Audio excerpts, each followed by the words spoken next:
This is VK3CSJ in Narre Warren South. Please stand by for this morning's WIA broadcast at 9 a.m. on 1825 kHz in the 160 metre amateur radio band.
This national news edition originates from VK1WIA and is rebroadcast throughout Australia and around the world under a common licence published on the WIA website.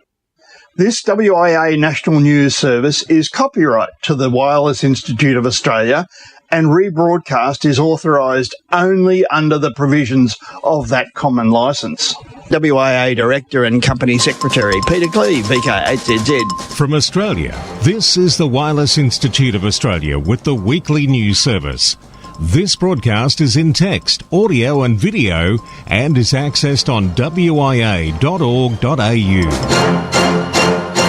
In WIA National News this week, Stephen Green, VK2TSG, retiring WIA Director, Pete Cherry, VK2LP, returning officer of the WIA, and Nick, VK7WW, with news of a massive VK7 event planned for VK this year.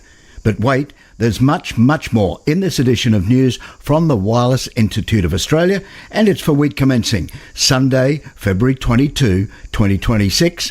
I'm Editor Graham, VK4BB. News and more of it every week. We are VK1WIA. This is Stephen Green, VK2TSG, one of your national WIA directors, with this week's board comment. Voting in the election for WIA board members is presently open and closes the 28th of February. Members should check their inbox for an email from our returning officer, Mr. Pete Cherry. If you can't locate it, please check that all your details are up to date online or with the WIA office. The board would like to remind members that nominations for awards to be presented at our AGM in May are still open. Please check the WIA website for more information. Affiliated clubs can apply for grants towards amateur radio activities, particularly for the promotion of amateur radio. To make a submission, please contact the WIA Board Secretary, Mr. Peter Clee, via the contact details on the WIA webpage. This has been Stephen Green, VK2TSG. We are now in the last week of the election for directors of the WIA. 37% of the eligible voters have cast a vote so far. Last year the voting was at 44%. Today I have sent the final reminder email with a link to the election vote for those who have not yet voted.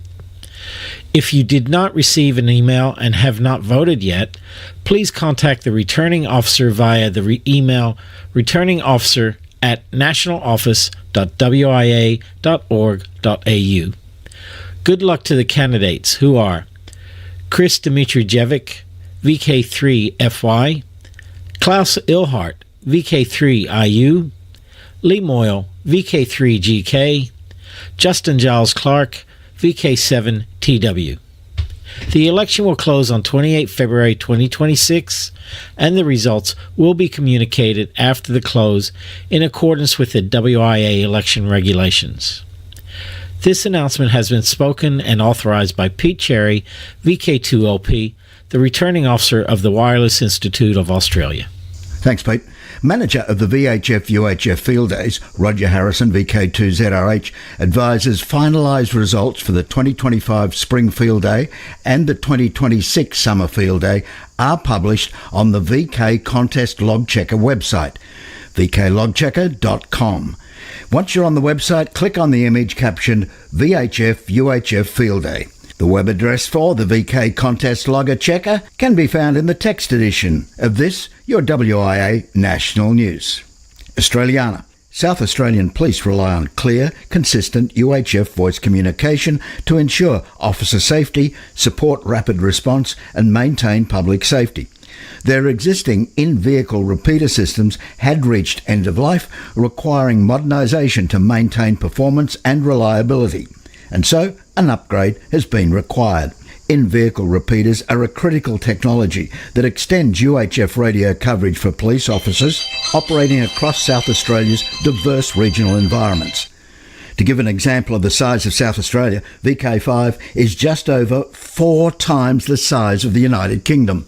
The new in-vehicle repeater introduces meaningful enhancements that strengthen communication reliability across the fleet.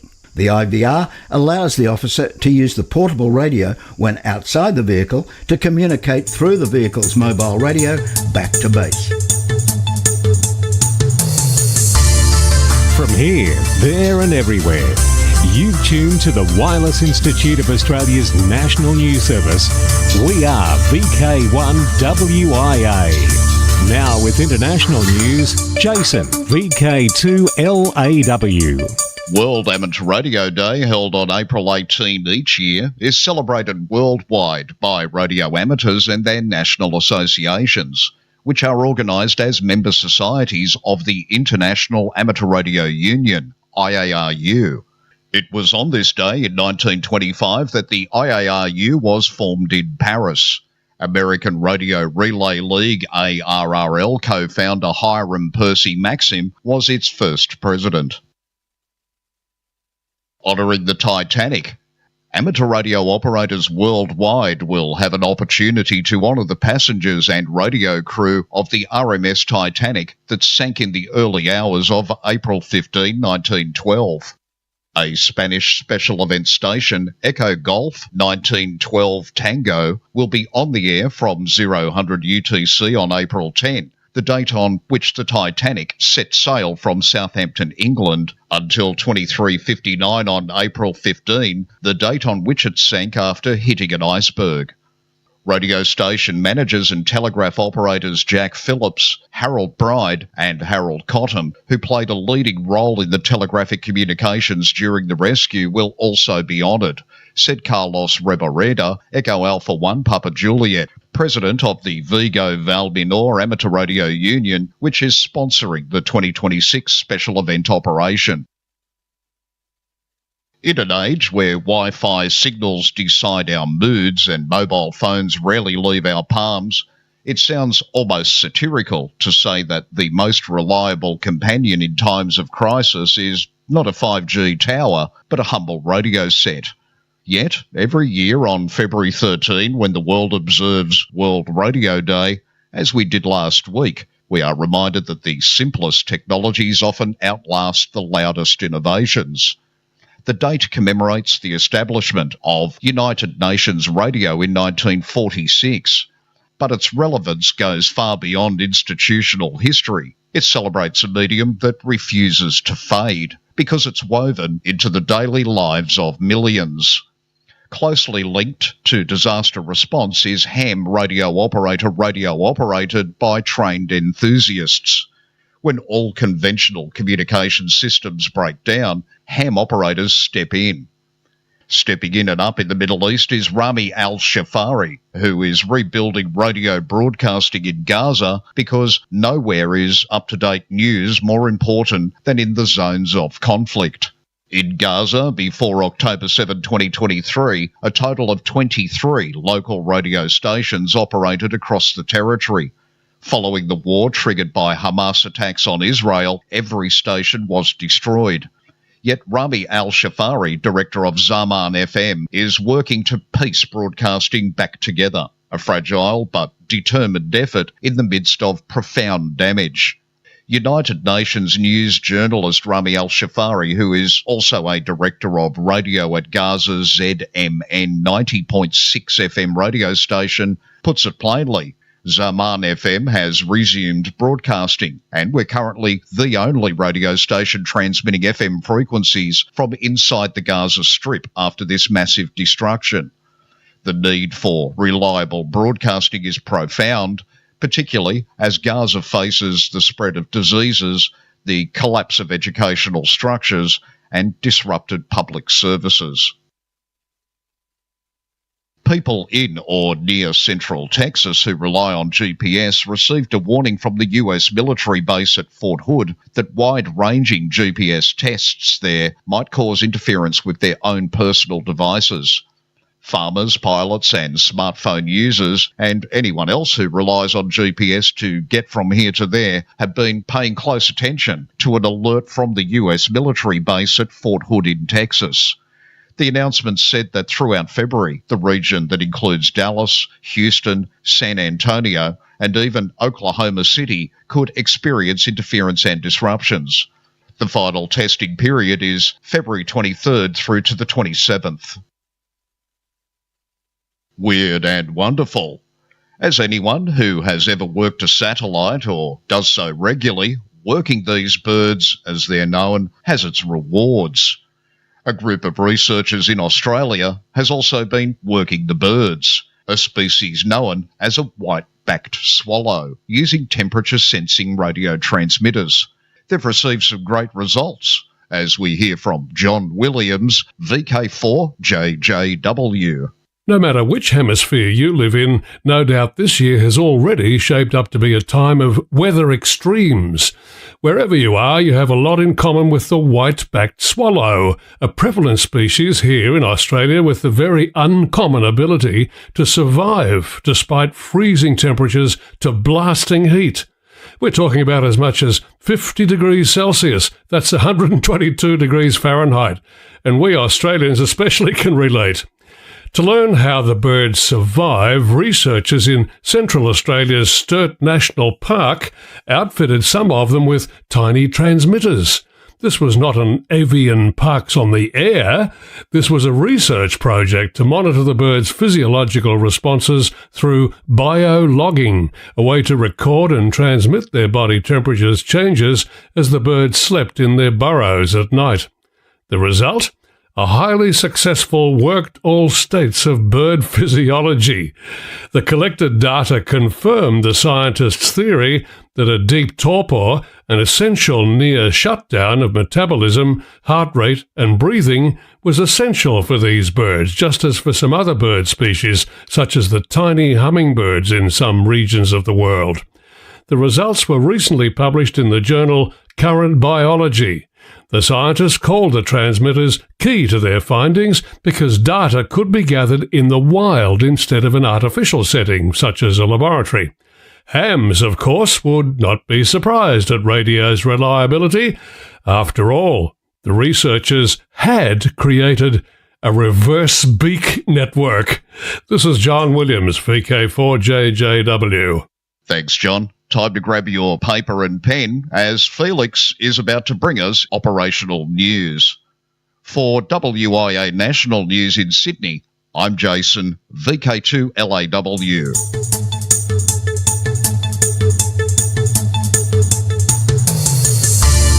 From here, there and everywhere, you've tuned to the Wireless Institute of Australia's National News Service. We are VK1WIA. Now, operational news with Felix, VK4FUQ. Hello there. Now Contest-wise 2026. February 21 and 22 ARRL International DX Contest CW. February 21-22 REF Contest SSB Phone. February 22 Worldwide Argentina DX Contest CW Phone Digital. February 22 High Speed Club CW Contest CW. February 23 RSGB FT4 Contest Digital. March Jock White Memorial Field Day This annual contest is named to honour Jock White, ZL2GX NZART contest and awards manager for over 40 years, for the service that he gave to NZART during that time. February 28th, Saturday and Sunday, March 1. EMSAT Switzerland has announced a special event and contest that will encourage hams to make extreme long-distance contacts via amateur satellite. The event recognises Dr. Hans Rudolf Lauber, HB9RG, and his contribution to amateur radio. HB9RG and Alphonse Herring, DL6EZA, conducted the first amateur radio contact via satellite on 10th of March 1965. The event runs for 2 weeks, March 2 to 15. The 10 furthest contacts will be evaluated. The aim is to establish the widest possible amateur radio connections during the competition via satellites orbiting the Earth on an LEO, MEO and HEO orbit. The use of a GEO satellite is currently deliberately avoided, as the equal treatment of participants cannot be guaranteed either on a GEO satellite itself or worldwide. Rules are on the link in this week's WIA National News script. March 7 and 8, ARRL DXSSB. March 15, BERU. March 21 and 22, John Moore Memorial Field Day. Now let's open the DX window to the world. In March 1926, the Danish Ministry of Public Works officially legalised private radio transmissions. By the end of that year, 1926, over 40 amateur radio licences had been granted. Celebrating the centenary of the formal birth of regulated amateur radio in Denmark, special call sign OZ100OZ will be activated 1 to 8 March. QSL via club logs OQRS preferred, or via OZ1 ACV. Central African Republic. Operating as TL8 BNW until June on 40, 20, 15 and 10 metres using SSB and digital with a dipole. Namibia. Gunter once again active as V51WH until March 24, with activity from a farm near Umauru, from 160 to 6 metres, 60 metres included. South Sudan. Z81D until 30 March. Activity from 40 to 6 metres using SSB and digital. QSL via OM3JW LOTW. For WIA National News, I'm Felix VK4FUQ and occasionally Rennie M.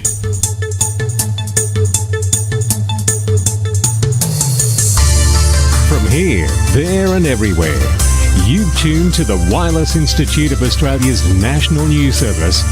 We are VK1WIA. Now, special interest group news with Bruce, VK3FFF.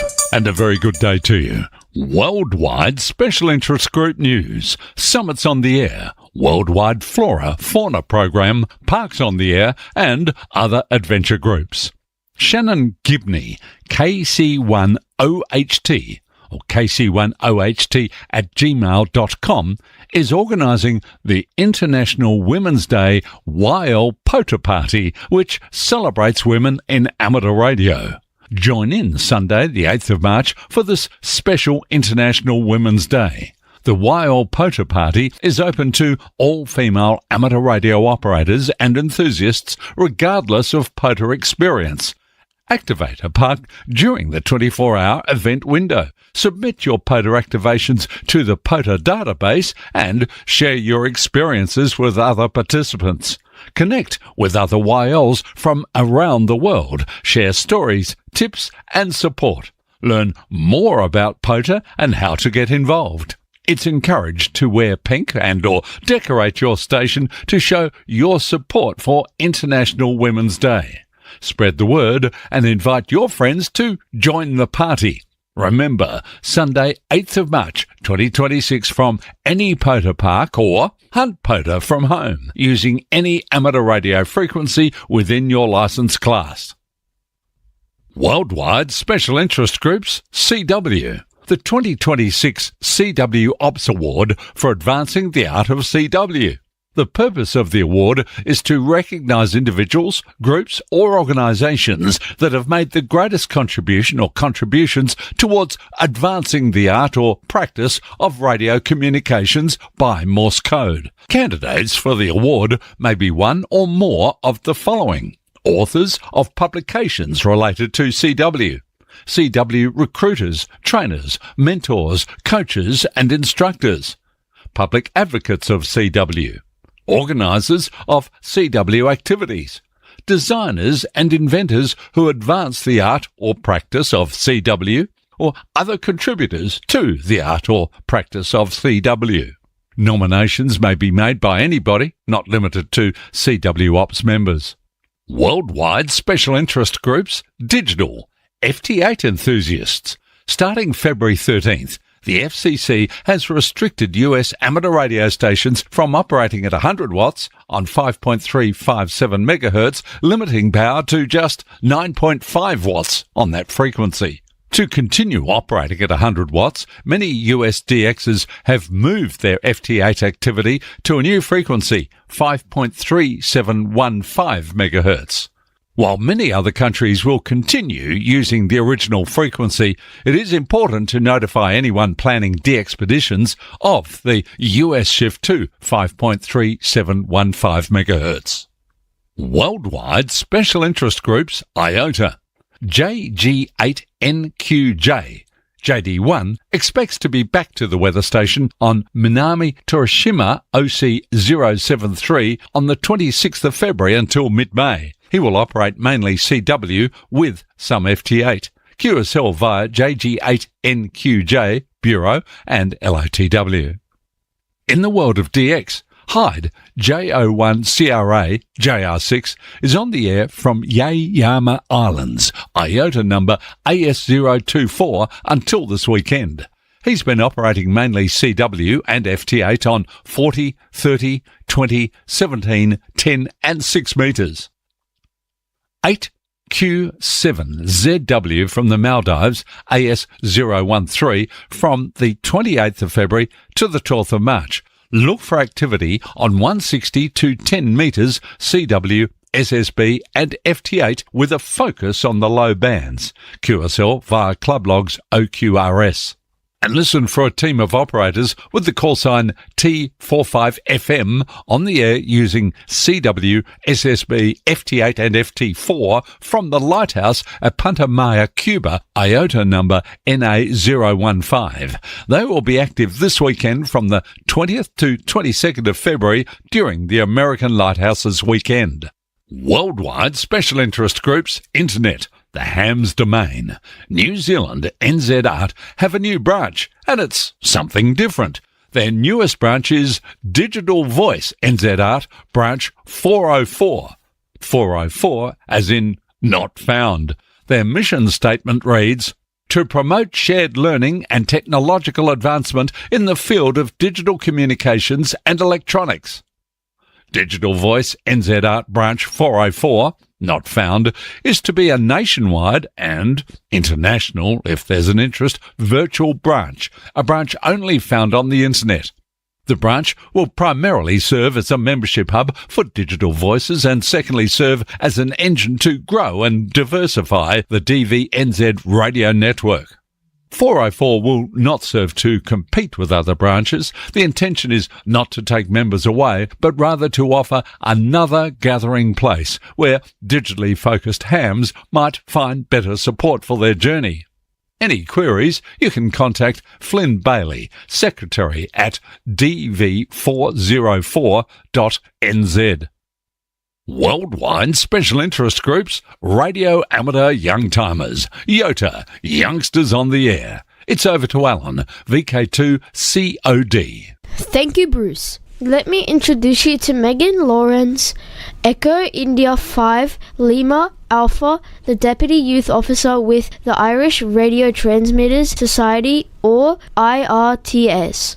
Megan EI5LA is both a relatively new IRTS committee member and is the Deputy Youth Officer within the newly formed Youth Subcommittee.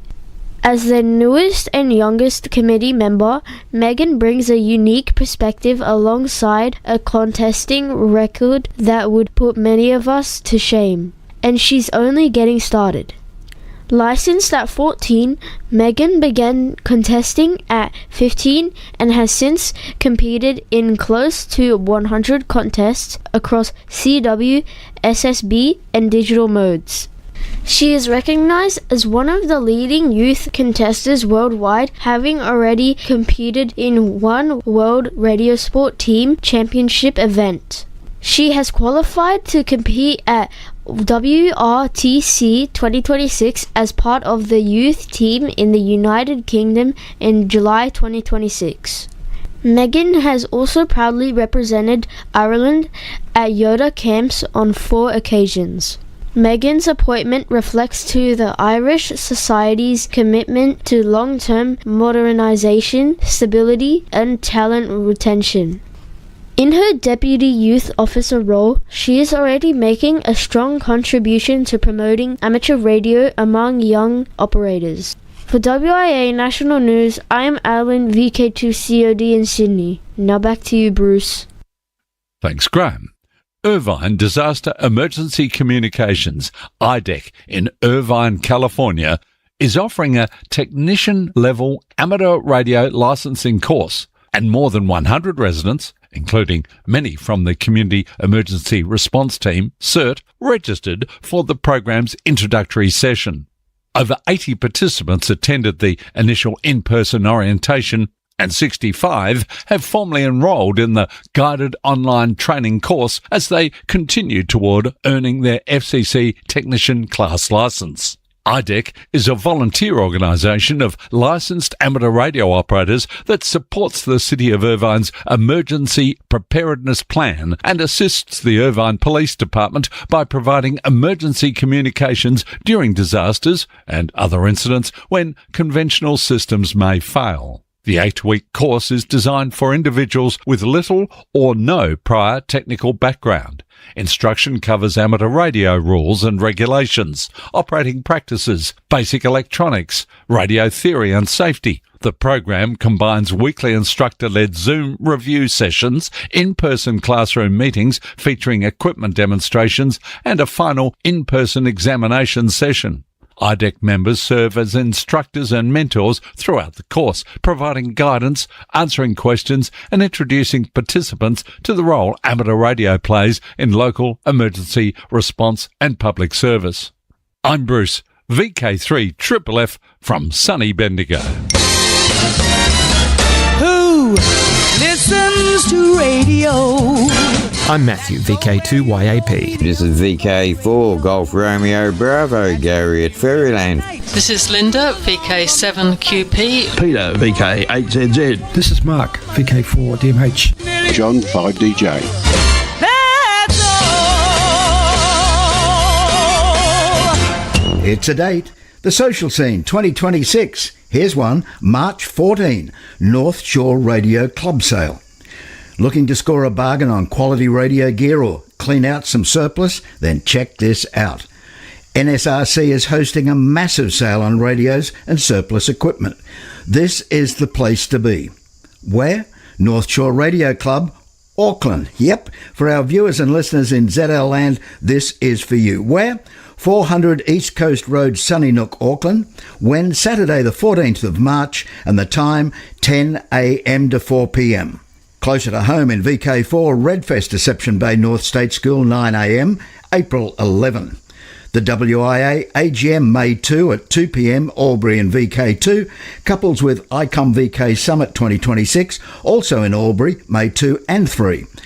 Southeast Radio Group's convention and the Australian Fox Hunting Championship, Mount Gambier VK5, June 6 and 7, and in VK7, Tassie Ham Econ Conference, November 7 and 8. Planning is well underway for the 2026 Tassie Ham Econ. The theme group has done a fantastic job and come up with the following theme for 2026. Hack the ether. Education, ingenuity, connection. Hack the Ether celebrates the experimental DNA of amateur radio, where education meets invention and community meets curiosity. The 2026 conference invites participants to push beyond nostalgia and build the hobby's next chapter through practical learning, creative collaboration, and purposeful leadership. This is not just a conference, it's a living experiment. Attendees will work their way through 1.5 days of keynotes, workshops, poster sessions, talks, and hands-on sessions designed to connect makers, communicators, and educators. The conference will again be fully catered. Tassie Ham Econ 2026 is the meeting point of experimenters, educators, and storytellers. It's where education becomes exploration, ingenuity sparks collaboration. When? Saturday the 7th and Sunday the 8th, November 2026. Thanks for that report, Nick. VK7 Whiskey. Now, in VK5, Adelaide Amateur Radio and Electronics Car Boot Sale, Dogs South Australia Showground. That's in Kilbourne, 10 a.m, November 21. Until next week, I'm Graham, VK4BB, reminding one and all it's to walk softly. This is VK1 WIA. All points of contacts from today's news stories are to be found in print when you read the web editions, www.wia.org.au.